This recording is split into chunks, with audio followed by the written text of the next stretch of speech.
టమాటాలు ఎలా ఉన్నాయి? బాగున్నాయి.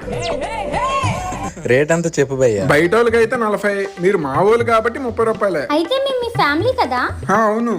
అయితే ఫ్రీగా ఇవ్వు. అలా అయితే మీరు ఎక్కువ ఐటమ్స్ కొనండి, కొన్న ప్రతి ఐటమ్ కి ఒకటి ఫ్రీగా ఇస్తా. సరే. ఈ మాత్రం ఇస్తే చాలు, చెల్లరగిపోతారు. అన్న కొనేసాం, ఇప్పుడు ఫ్రీ ఐటమ్స్ ఇవ్వండి. అమ్మా దీనికి ఇది ఫ్రీ, దీనికి ఇది ఫ్రీ, దీనికి ఇది ఫ్రీ అన్న.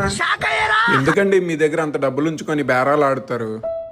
మీలాంటి గొప్ప వాళ్ళు బేరాలు ఆడి డబ్బులు మిగిల్చుకుంటారు. అలాంటి పేదవాళ్ళ కోసం ఎప్పుడూ ఆలోచించరు. మొన్నే మా పక్ష బాబాయ్ రోడ్డు మీద యాక్సిడెంట్ అయ్యి చనిపోయారు. ఫ్యామిలీ మొత్తం రోడ్డున పడింది. ఇప్పుడు తన భార్య పిల్లలకి రూపాయి లేక ఆకలితో ఉంటున్నారు. రేపు పొద్దున్న నా పరిస్థితి కూడా అంతే. ఆ పరిస్థితి రాకుండా ఉండాలంటే నువ్వు టర్మ్ ఇన్సూరెన్స్ తీసుకోవాలి. ఏ term insurance? Axis Max Life term insurance తీసుకోవాలి. ఇది ఫైనాన్షియల్ సేఫ్టీ కోసం. పొరపాటున నీకేమైనా అయితే ₹1,00,00,000 వరకు మీ ఫ్యామిలీకి ఇన్సూరెన్స్ వస్తుంది.